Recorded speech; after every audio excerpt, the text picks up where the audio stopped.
I made this very cool compositing shot using Blender and DaVinci. Two free softwares which I'll never leave behind. Stay tuned and I'll tell you how I did it right now. Forza Horizon 6 just got teased, and with that I made a short animation called What If I Was in Forza. Timing is fabulous, isn't it? Check it out now on my channel by clicking here. If you haven't seen it yet, then come back to this video. It only took me approximately 14 hours to do over the last 2 weeks, when it felt like 30 for some reason. Starting with the idea, since I can only do short stories and my focus is on character animation, and I still want a beauty shot for the thumbnails, I had to be very efficient with my time. At first, for the scene when my character is visioning himself drive the car, I wanted to include a cool racing montage by modeling the car, the interior, and a simple environment, but keep in mind I only had 14 hours to do it. Also, Forza is known for its realistic graphics. Even when I went a little bit abstract with the sky, I wanted to make sure that I stuck to a natural style. Actually, the colorful pink, blue, and yellow sky references the 3 main colors of Forza Horizon 5. Later in the animation, there's a fully abstract background with those same colors. Back to the 14 hours. I told myself the racing montage isn't really necessary for the purpose of my 3D learning journey or the story itself, but that moment is still very important to understand that our character has been dreaming about this moment. So instead, I recorded myself play Forza Horizon 5 for a few minutes and composited the footage behind the visor of my character.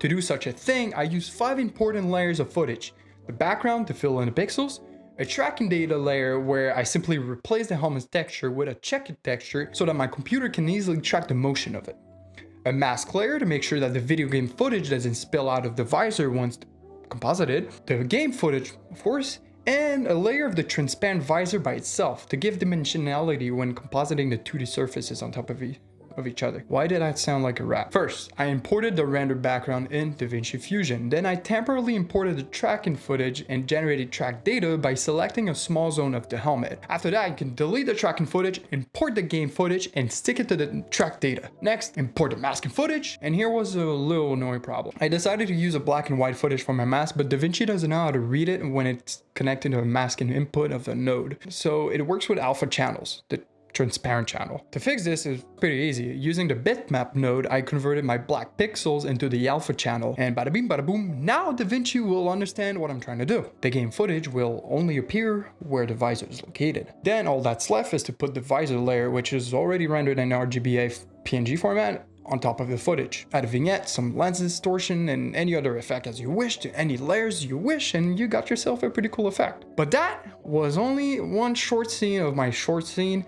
Is it not short enough? Now I know I said I couldn't model a car in time, so you're probably wondering, but Maddie, you got a shiny looking car. Where did you get that? I hope you didn't spend so much money to buy a 3D model for a short animation you're using as an exercise. I hope you didn't go in debt for a meaningless project that you'll forget in about 2 weeks.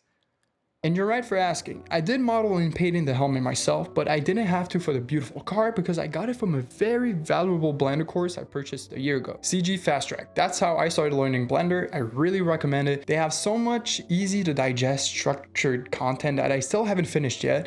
I would definitely check it out if you're getting started. In the first shot, my character is visioning himself driving by holding an imaginary steering wheel. What could have taken me a lot of time to animate 2 arms was a much simpler process than I expected. All I did was use a cube as a parent object and linked both hands to the cube. So when I'm moving or scaling the cube, both arms are parented to it. They move together. In the third shot, I deviated a little bit from realism and went a bit cartoonish with his expressive and sudden movement. And for some reason, I thought that by animating at 12 FPS, it will allow me to be a little bit more expressive in my animation. Don't ask. I don't know what that means myself. I started animating the short at 12 FPS, which is already unconventional when one of my key elements is realism, but when I imported the footage in DaVinci, it played twice as fast as supposed to. That's because DaVinci doesn't support 12 FPS.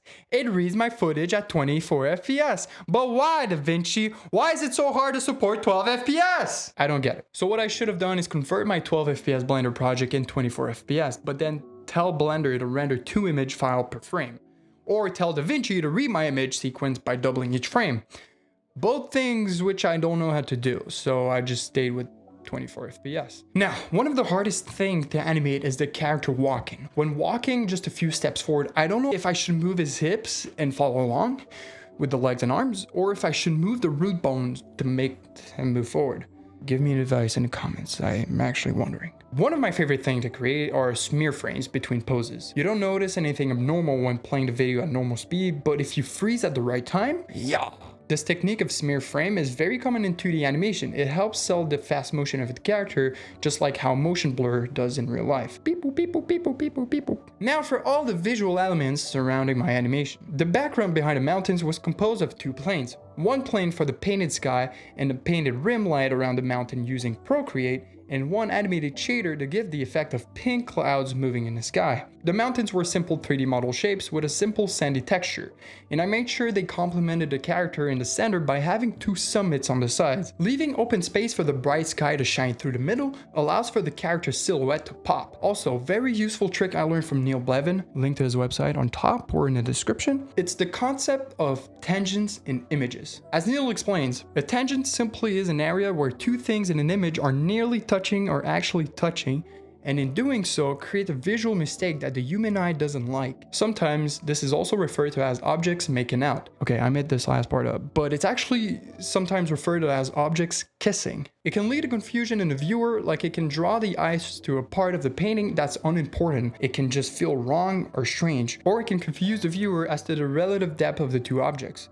And that's why tangents are best to be avoided. In my project, a tangent I first encountered was between the car's rooftop and the mountains in the background. I made sure that the lower curve of the mountain didn't flow into the curve of the car's rooftop, or else it would have felt awkward. By making each curve create a 45-ish degree angle, this mistake was avoided. For the foreground, we have grass imported from the Floorpaint add-on. The issue is that these are static assets. I wanted to bring a little more life to my render, a little more joy, so in order to do so, I made the grass really close to the camera move in the wind. And again, I am very satisfied by the process I used. I didn't use any simulations because I hate how complex and unpredictable they are. Instead, I used lattices. I placed a group of grass inside a lattice, attached the top vertices of the lattice to a hook using a hook modifier, and animated that hook on the Y translation only using a noise modifier. Am I not the best? The Ember Shader is back, baby! So if you haven't seen my last video, you know how much I like my custom Ember Shader. So I used it here again for the dust particles. So easy, so power efficient. Subscribe and comment if you would like me to share the file. Same thing for the cloud shader, by the way. I can share the procedural cloud shader for easy compositing using plain objects. Now for rendering. Goddamn rendering. This project triggered my PTSD a little bit. $60! $60 to render this because my computer is alone. The reason why it took so long to render is because of the amount of transparent plane. The grass assets are made of many transparent PNGs, which takes a lot of rendering processing if you're trying to render just the amount you see on my screen. To finish this presentation, I've also worked on something you guys haven't noticed, but that's the soundtrack. I don't know if I should show this, but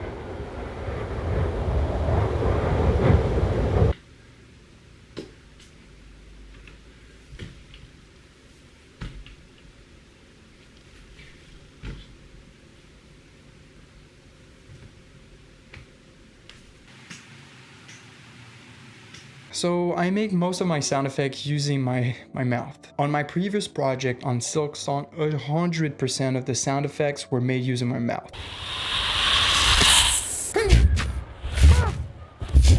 I used GarageBand for the special effects and kept DaVinci for the dialogue track. Using my mouth is much quicker to accompany my render with sound effects, and by making my own sound effects, I also get to practice using the software. I also learned about automation, which is basically keyframing, but for sound. Anyway, I hope you guys enjoyed this little diary / breakdown. Next month, I'm going to Seattle to assist the Halo World Championships and see what the Halo studio has to announce for the franchise. I'm very excited for that, and it also means I have to prepare an animation for this special occasion. So if you want to see it, subscribe, comment what's your favorite thing about watching breakdowns. Don't forget to share and stay flesh.